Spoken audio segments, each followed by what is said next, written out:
Problem तो वहाँ पे है ही, रोजगार की कमी है।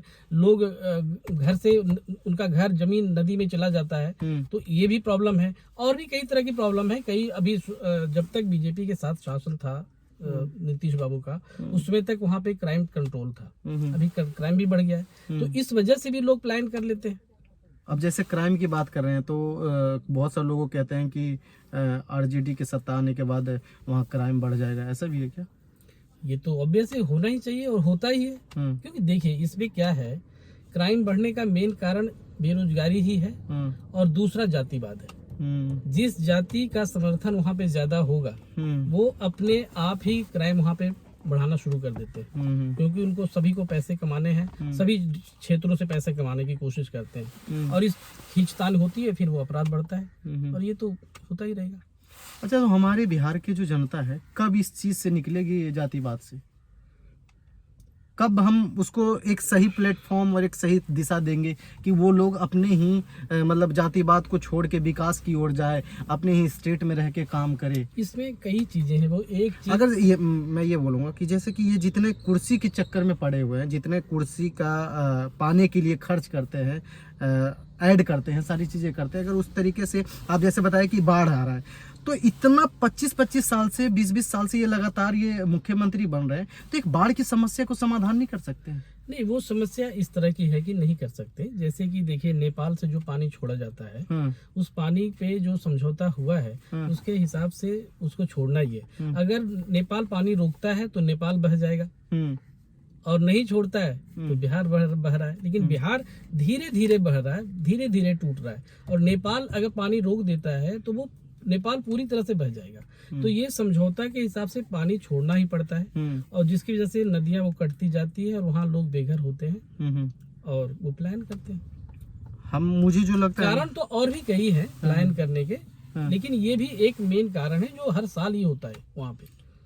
लेकिन ये सुधार तो मुझे जो लगता है कि आम इंसान तो करेगा नहीं। आम इंसान तो यही है कि एक चुन के सरकार को ला सकता है। अब ये सरकार की रिस्पॉन्सिबिलिटी बनती है कि वो क्या करे। अब कोई सत्ता में बैठा हुआ है। मैं आपको अभी भी बताया कि देखिए बिहार विकास के लिए तड़प रहा है और बिहार में विकास काफी हो सकता है। हुआ है विकास, ऐसी बात नहीं है। पहले की अपेक्षा जो 25 साल पहले था उसके अपेक्षा अभी तो विकास बहुत ही ज्यादा हुआ है अभी, लेकिन उसकी जरूरत है बहुत तेजी से डेवलप होने की।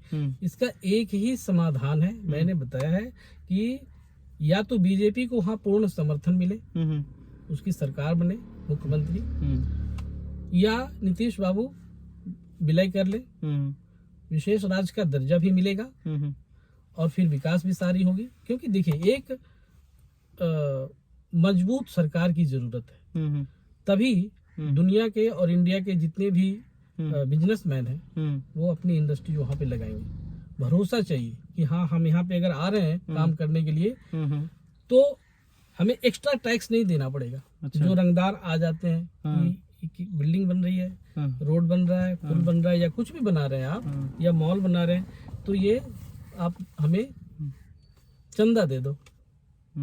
यानी कि आपके कहने का मतलब कि जैसे यूपी में जो योगी आदित्यनाथ हैं, इस तरीके का कोई मुख्यमंत्री वहाँ पावर वाला चाहिए कि जो, जैसे कि अगर देखा जाए यूपी में इतना नक्सली, आतंकवादी या बहुत सारे टेररिस्ट और गुंडागर्दी होता था, लेकिन योगी जी के आने के बाद सारे को एकदम समाप्त कर दिए और कोई एक चू तक नहीं करता है। तो इसी तरीके से बिहार में कोई इस तरीके का मुख्यमंत्री जो पावरफुल हो, ऐसा कोई आएगा तभी जाके बिहार में कुछ हो सकता है, बशर्ते जातिवाद को छोड़ के।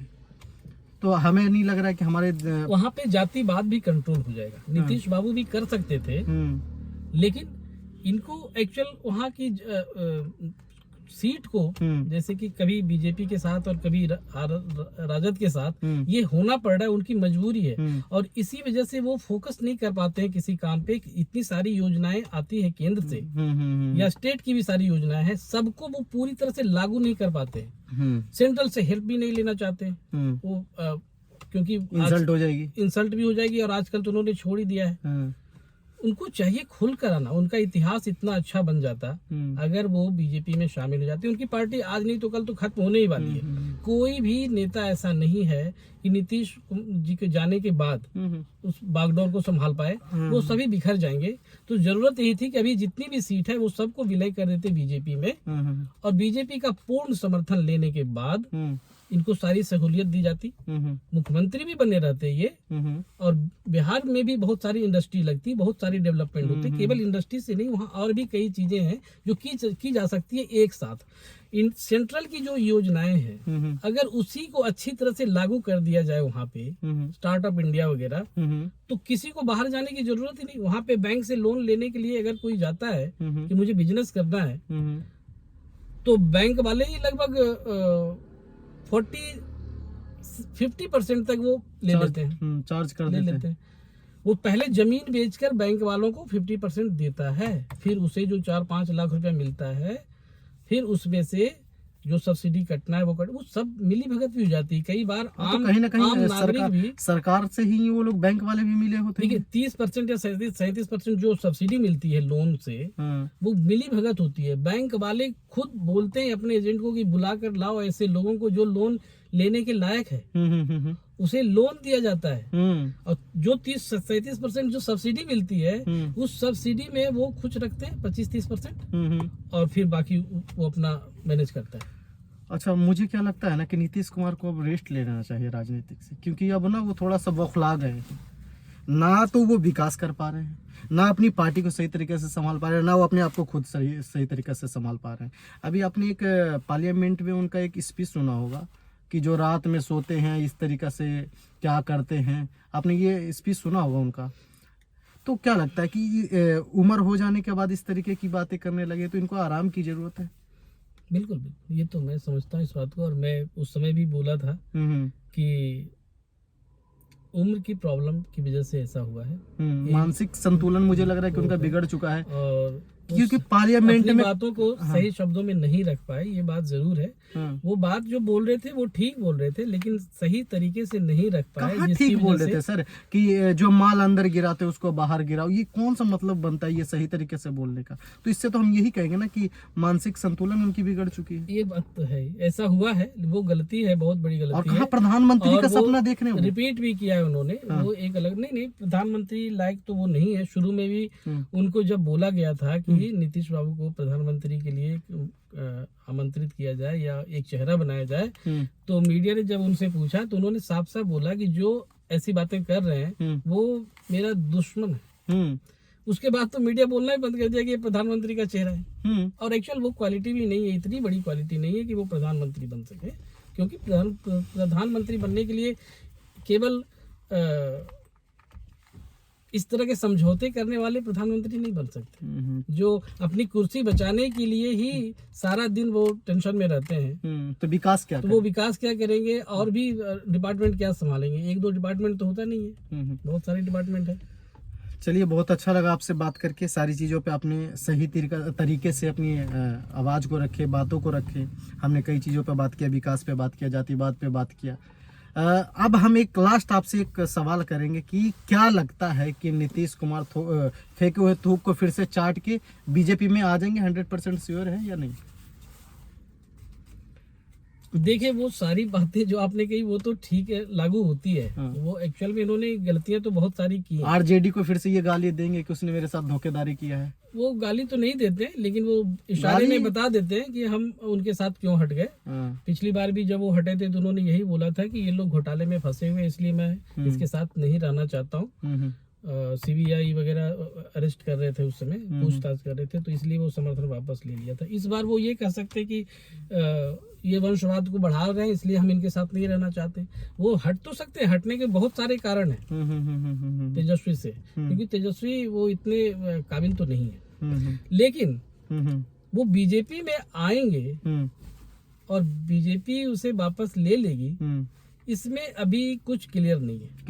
लेकिन राजनीति में ऐसा होता है, आने के बहुत सारे कारण अगर उन्होंने गिना दिए तो वो बीजेपी में आ सकते हैं, और बीजेपी वालों ने अगर उनको ले लिया तो इनके पास भी बहुत सारे कारण हैं लेने के। उसमें कोई बड़ी बात नहीं।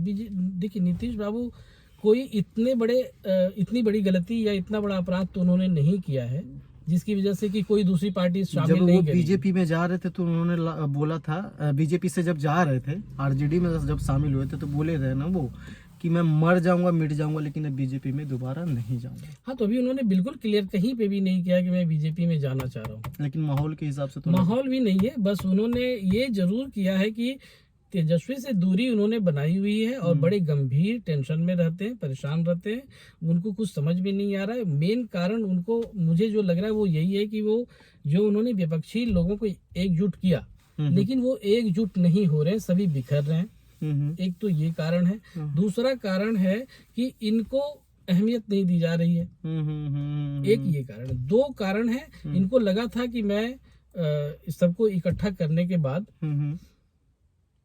2/3 बहुमत हासिल कर लूंगा और कोई भी प्रधानमंत्री बन जाए हमें कोई टेंशन नहीं, जिद करेगा तो मैं भी बन जाऊंगा, ऐसी कोई बात नहीं है। तो ऐसा उन्होंने सोचा हुआ था कि कोई जिद कर देगा तो मैं भी प्रधानमंत्री बन जाऊंगा, लेकिन हमें 2/3 बहुमत जरूर मिल जाएगा अगर सारी विपक्षी पार्टियां एक हो जाती हैं तो। लेकिन ऐसा होने का आसार बिल्कुल शुरू में भी नहीं था, अभी भी नहीं है और आगे भी नहीं होना है। और साथ में इनके सपने अंदर के जो भी हैं या बाहर के वो सब चूर तो हो ही रहे। तो इसी वजह से वो ज्यादा परेशान और चिंतित रहते हैं और ये लाजमी भी है, उनको परेशान होना भी चाहिए। तभी बोलने का कुछ बोलने लग जाते हैं। क्योंकि इन्होंने जो सपना सजाया था वो कोई भी सफल होने लायक तो लग नहीं रहा। तो बहुत बहुत धन्यवाद सर आपका। जैसा कि आप लोगों ने देखा कि सर ने हर एक बात को अपनी चीज़ों में रखा, मैं इनका बहुत बहुत धन्यवाद करूंगा। और मैं बिहार के जनता से एक विनती करूंगा कि आप लोग सही लोगों को चुनो जो तुम्हारे लिए काम करे, ऐसा नहीं कि जो सिर्फ जातिवाद करे। बिहार में एक ही चीज़ चल रहा है, जातिवाद जातिवाद जातिवाद।